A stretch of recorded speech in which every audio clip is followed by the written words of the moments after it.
Hello दोस्तों, welcome to my channel. आप देख सकते हैं आज के अनुपमा एपिसोड में कि यहाँ कितने सारे ड्रामे चल रहे हैं। यहाँ पर राही अपने आप को चोट पहुँचा ली और यहाँ माही आकर राही को डांट भी लगा दी। यहाँ हम राही के सामने माही अपनी गलती को माफ़ी मांगती है कि प्रेम से आज के बाद वो बदतमीजी नहीं करेगी। उसको भी एहसास है कि वो जीजाजी बनने वाले हैं, तो वो कभी नहीं भूलेगी इस बात को। और ये बोलकर और कंगन देकर चली जाती कि तुम्हारे लिए मम्मी लेकर आई थी, तो तुम्हारे में अच्छा लगेगा, तुम ले लो। राही लेकर खुश हो जाती है वो कंगन को और प्रेम को दिखाती है कि देखो कितनी अच्छी लग रही है ना, लग रहा मेरे लिए ही बना हुआ। और यहाँ प्रेम को सब चीज़ से कोई फ़र्क नहीं पड़ता, बस फ़र्क पड़ता है कि राही इस तरह से क्यों उससे दूर जा रही है और क्यों मेरे को इस तरह से फंसा के रख दिए। लेकिन यहाँ पर अनुपमा आ जाती है। अनुपमा आकर अपनी बेटी के चोट पर लगाती है मलहम और सेक करती है और पूछती है तुम इतना क्यों ऐसे कर रही थी, क्यों ज़बरदस्ती कर रही थी कि आ ही नहीं रहा था। यहाँ पर अनुपमा उससे पूछती है कि कोई बात है तो बताओ।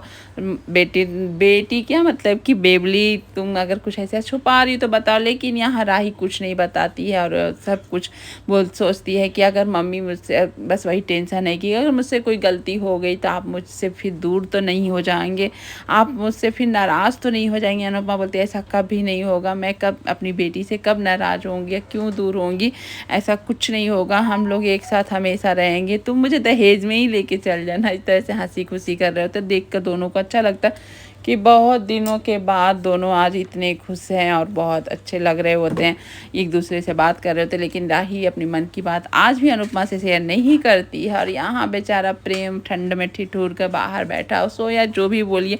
यहाँ जाती है राही, अपने शॉल को उड़ाती है और उड़ाकर जाती ही है तो यहाँ प्रेम उसे रोक लेता और बोलता है थोड़ी देर तो बैठ कर बात कर ही सकते हैं। तो बस यहाँ अब जब प्रेम रोके और राही ना रुके ऐसा हो सकता है। यहाँ प्रेम बोलता हम लोग सब सही तो कर रहे हैं। यहाँ राही बोलती जब हम लोग डिसाइड ही कर लिए तब इस बारे में क्यों सोचना कि सही कर रहे हैं या गलत कर रहे हैं। बस हम अब माही की खुशी के लिए हम जो कर रहे हैं सही करिए। इन दोनों का बात करते देख लेता है। अंश यह सोचता है कि ये दो टाइमिंग कर रहा है, टू टाइमिंग मेरी बहनों के साथ कर रहा और इतना घटिया लड़का है, इसको तो छोड़ेंगे नहीं, मारेंगे। यहाँ प्रेम कितना भी कंट्रोल कर रहा है कि नहीं सब लोग जाग जाएंगे, तुम क्या बोल रहे हो, कुछ गलत बोल रहे हो, कुछ सही नहीं बोल रहे हो, तुम सही से तुम जाग जाएंगे सब लोग, तुम शांत रहो। लेकिन नहीं शांत रहता है और प्रेम भी गुस्से में आ जाता है और गुस्से में आकर दोनों फिर से हाथापाई, मतलब कुत्ते बिल्ली जैसे जो लड़ाई करने होते हैं वो लड़ने लगते हैं। यहाँ सभी घर वाले आ जाते हैं, छुड़ाने लगते हैं कि तुम लोग ऐसे क्यों कर रहे हो, क्या हुआ। सभी अचानक एकदम से ये हो जाते हैं कि अचानक आधी रात को ऐसा क्या होता है कि जो इस तरह से इन दोनों को लड़ाई करना पड़ता है। और यहाँ अनुपमा पूछती है लेकिन अनुपमा को भी कुछ पता नहीं चलता है। और यहाँ पर आई सोचती है कि अभी तो मिल कर गई थी और अभी क्या ऐसा हुआ जो इतना ड्रामा हो चुका है। लेकिन यहाँ प्रेम तो कुछ बोलता नहीं है। लेकिन यहाँ प्रेम चाहता है कि सब कुछ सही शांत हो जाए, कुछ बात ना उठे। लेकिन यहाँ पर प्रेम तो बात नहीं उठाता, अंश बात उठा देता और बोलता है कि ये शादी कर रहा माही के साथ और यहाँ पर फ्लर्टिंग कर रहा राही के साथ, ये बहुत घटिया लड़का है। इस तरह से वो बोलता है। ये सुनकर बेचारी पहले तो माही का आँख ही फटे का फटा रहता है। यहाँ पर बाप बोलती है किस तरह का घटिया लड़का, ये ऐसे कैसे कर सकता है। अनुपमा का भी लुक उसी तरह से होता है, अचानक से कोई ऐसे बोले तो क्या करे, कुछ समझ में नहीं आता यहाँ पर। लेकिन परी समझदार लड़की वो बोलती है कि अंश बिना सोचे समझे तुम क्यों बोल देते हो, क्योंकि परी जानती है कि प्रेम राही से ही प्यार करता है। और यहाँ पर लेकिन अंश एकदम जो देखा है आँख से वो कैसे अपने आप को संभाले, वो बोलता है कि नहीं ये ऐसा कर रहा था। लेकिन फिर से राही आती है, बोलती है क्यों दो दोस्त बैठ कर बात नहीं कर सकते क्या यहाँ पर। तो यहाँ पर जब माही बोलती है मुझे अपने प्रेम पर विश्वास है, ऐसा कुछ नहीं प्रेम कर सकते हैं। लेकिन यहाँ राही जब बताती है कि हाँ बैठे थे लेकिन हमारे बीच दूरियां थी, तुम ठीक से देखे नहीं अंश, और तुम कुछ भी अपने ख्याल से कुछ भी गलत बोल रहे हो, ऐसा कुछ नहीं, हम लोग के बीच में दूरियां थी और दूरियां रहेंगी। लेकिन प्रेम बेचारा वहाँ कुछ भी नहीं बोलता है। यहाँ पर राही अपने आप को क्लियर करती है कि हम लोग बैठकर माही के लिए ही बात कर रहे थे, ऐसा कुछ बात नहीं हो रहा था। यहाँ पर बाप बोलती है कि ऐसी कौन सी बात थी जो आधी रात को ही तुमको करनी थी, क्यों तुम सुबह का वेट नहीं कर सकी। इस तरह से वहाँ सभी लोग मतलब राही को बोल रहे होते हैं कि एक थिन लाइन होती है किसी भी रिश्ते में, दोस्ती और लड़के लड़की की दोस्ती के रिश्ते में तो बहुत रहती है। और तुम उस दोस्ती को क्यों ऐसे बोल रही हो, तुम कैसे है किसी सॉल के अंदर तुम दोनों बैठोगे तो कोई भी कुछ भी सोचेगा ही। इस तरह से बोलकर वो लोग तो चले जाते हैं। और यहाँ अनुपमा को बाप बोलती है देख लो ये लड़का तुम्हारी बेटियों के साथ ये क्या कर रहा है, तुम्हारी आँख खोलो और देखो अनुपमा कुछ गलत ना हो जाए, इस तरह से। लेकिन यहाँ पर जब माही बोलती है कि मुझे अपने प्रेम पर विश्वास है, वो ऐसा प्रेम कर नहीं सकते, और बोल के वो चले जाती हैं।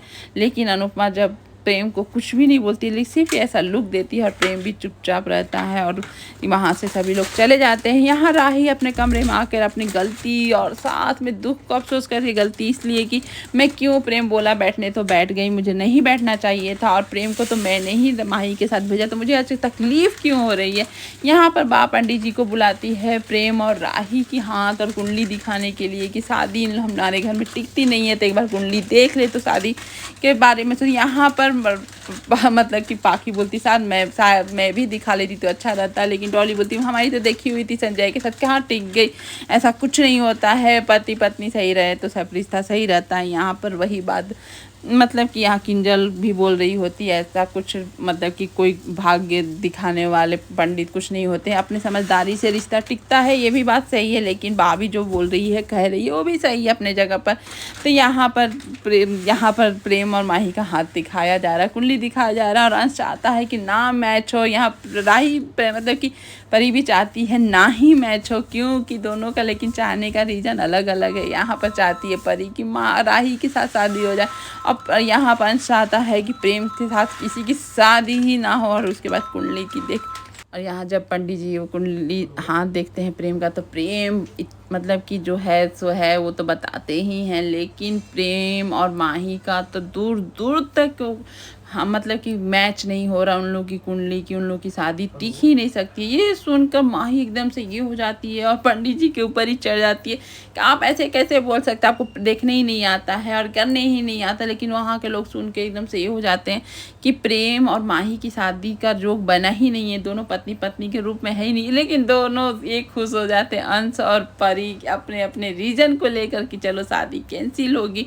लेकिन माही के रहते कैसे शादी कैंसिल हो सकती है। माही पंडित जी को शब्द बोलना शुरू कर देती है, आप कौन होते हैं, आप देखने वाले, आपका मैं विश्वास नहीं कर सकती, आप लोग कुछ किसी से बोल देते हैं, इस तरह से वो बोलती है, वो कंट्रोल ही नहीं करती है। और यहाँ बा बोलती है ये प्रेम की दीवानी हो चुकी है, पागल हो चुकी है लड़की, और कुछ सुनना नहीं चाहती है। लेकिन यहाँ किंजल माही का ही सपोर्ट करती है कि हर पंडित जी के पास जाओ तो अपने हिसाब से अलग अलग बात बोलते हैं, ऐसा कुछ नहीं होता है। अगर दो रिश्ते निभाने के लिए तैयार है तो कोई कुछ नहीं कर सकता। यहाँ बात चाहती है कि तुम पागल हो चुकी हो, क्यों अपने आप को आग में कुदा रही हो, क्यों जीवन बर्बाद कर रही हो। यहाँ पर माही बोलती है मैं अपना करना चाहती हूँ, प्रेम जी के साथ जीवन बर्बाद हो रहा है तो मैं करना चाहिए। यहाँ बा बोलती है तुम अकेले नहीं बर्बाद कर, इस लड़के का भी तुम बर्बाद कर रही हो, तुम तो सोचो एक बार तुम कर क्या रही हो। यहाँ पर माही को कुछ भी नहीं सोचना है, कुछ भी नहीं करना, और फिर भी अनुपमा यहाँ माही का ही सपोर्ट करती है, बोलती है कि बा अगर एक दूसरे को लोग पसंद कर रहे हैं और दोनों चाहते हैं रिश्ता निभाना तो कुछ दिक्कत नहीं है।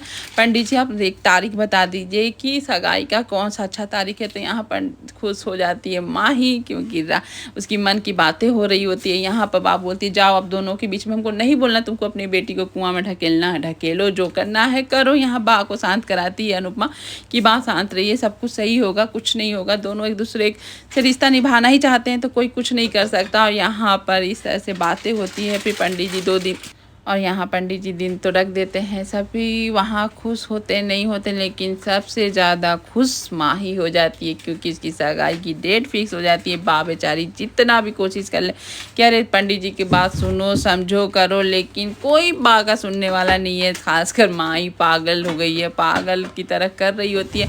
यहाँ पर माही बोलती है कि सब कुछ सही होगा अनुरी, आप है ना, आपका आशीर्वाद है, सब कुछ सही हो जाएगा। कुछ हाँ अपनी मेहंदी लगवाने का, शादी सगाई की शॉपिंग करने का राही से मदद लेती है। और ये सब बेचारा प्रेम सुन रहा होता है, कैसे कोई अपने प्यार को दूसरे के हाथ में सौंप सकता है। बेचारा प्रेम वही सोच रहा होगा। यहाँ पर पंडित जी एक ऐसा खुलासा करते हैं कि आपने जब राही भागी थी तो आप कुंडली इतनी बार दिखाएं कि राही का कुंडली मुझे जुबानी याद है, लेकिन मैं आपको बता सकता हूँ प्रेम और राही की जोड़ी राम सीता की जोड़ी लगेगी। ये सुनकर अनुपमा एकदम से चौंक जाती है कि पंडित जी क्या बोल दिए, लेकिन पंडित जी जो बोले वो तो सही। पंडित जी की बातें सुनकर अब अनुपमा आगे क्या करेगी, क्या करने वाली है, क्योंकि यह प्रेम और माही का तो कुंडली मैच नहीं वाली, लेकिन प्रेम और राही का कुंडली में राम और सीता का योग बन रहा है। आज का एपिसोड यहीं पर खत्म। And thank you for watching video and bye bye.